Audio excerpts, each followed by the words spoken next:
All right, so it seems as if Alabama has found its next head coach, and it is Kalen DeBoer from Washington. Kalen DeBoer, of course, led the Huskies to its magical season this year, winning the Pac-12, going to the college football playoff, having that thrilling Sugar Bowl victory over Texas, and falling short to Michigan in the national championship. But it was still an amazing season for the Huskies, and DeBoer is going out on a very positive note up there in Seattle. Kalen DeBoer's record as a head coach is one of those double take stats.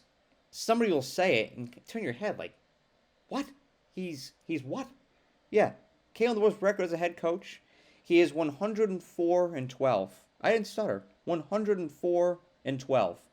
That is remarkable success, remarkable consistency. It shows that he is capable of building, furnishing, and sustaining successful programs. So Kalen DeBoer, granted, the interesting angle to this is that he doesn't have a large sample size of experience, but the experience that he does have has been incredibly successful. So that's something that has to be acknowledged. Kalen DeBoer is from Millbank, South Dakota. He's from rural South Dakota, small town. He went to college at Sioux Falls, which is in South Dakota. He played football there, and after graduation, he coached wide receivers at his alma mater, Sioux Falls. And he eventually rose up the coaching ranks to coach at Fresno State starting in 2020 to 2022. In his first year with the Bulldogs, there was that COVID truncated year of 2020. And Fresno State played a shortened season, only 6 games in the Mountain West. They went 3-3, but the following year, Fresno State went 9-3. So you could already see the DeBoer effect taking place. After that, 2022, Washington hired DeBoer, and you saw that success begin there in his second season. His second season, he had the Huskies in the college football playoff. That is remarkable. It takes a special kind of individual with amazing attributes to do something like that, to build a winning culture in that short of a time. There's some that wonder if DeBoer is prepared for the transition from Washington to Alabama. Because a lot of his head coaching experience is on the West Coast. He doesn't have much experience in the South. And Alabama is a bigger program than Washington. There's more of a national spotlight. There's more scrutiny each and every single year. But if you're somebody like Kalen DeBoer, you're an alpha male, and you crave opportunity, and you want to make a name for yourself. You want to succeed. You want to differentiate yourself.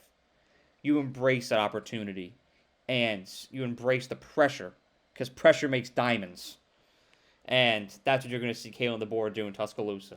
And Kalen DeBoer is exactly what Alabama needs. He's 49 years old. He's young when it comes to head coaches. And he has a great understanding of NIL and the transfer portal. That's what you need to be in this day and age. You're more than just a head coach. You're a CEO. And you have to have an understanding of all the new intricacies of college football if you want to sustain success. Washington has been very innovative with NIL under DeBoer, and they've been great with the transfer portal. That's how they got Michael Penix Jr. That's how they got Will Rogers from Mississippi State. I'll be curious to see what happens with him now, but for now, Washington still has him. He's also an offensive-minded head coach, which is exactly what Alabama needs to remain competitive in the SEC. You look around, look at some of these coaches. You've got Lane Kiffin. You've got Steve Sarkisian coaching Ole Miss and Texas respectively. You're going to be playing those teams every other year. You're going to be competing with them to go to Atlanta, to go to the college football playoff. To maintain that competitive edge, you've got to have an innovative and an explosive offense. And having somebody like Kalen DeBoer, who obviously did that in Washington this year, that was probably the most entertaining offense in college football this year. He'll be able to manufacture something similar in Tuscaloosa to keep the Tide competitive. Now, as far as Alabama goes, Alabama fans are going to have to recalibrate their expectations because you're not going to be a shoo-in for the SEC championship every year. You're not going to be a shoo-in for the national championship every year. It's going to be a little bit different. But that's not just for Alabama. That's for everybody. The playing field has been leveled out. It's been evened out. College football is now more competitive, and each team is going to have to just fight more, scrap more to win every game, to clinch a berth into the championship game for their conference, to get into the college football playoff. It's going to be more of a grind because talent is being spread out everywhere. It's being distributed more evenly. And you don't have a figurehead like Nick Saban there anymore. You don't have an icon like Nick Saban there anymore. So there's going to be an adjustment. There may be a little bit of a honeymoon period for the next year or two.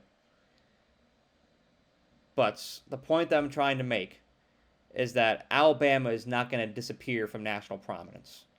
It's still going to be a blue blood program. It's still going to be one of the best programs in the country. And they will compete for SEC championships. They will compete for playoff berths. And appear in national championships, and maybe even win national championships in these coming decades, these coming years. They're not going anywhere. But Alabama fans, these next several years, as you get acclimated to a new head coach, you may have to recalibrate expectations when it comes to what the end result may be for 2024, 2025.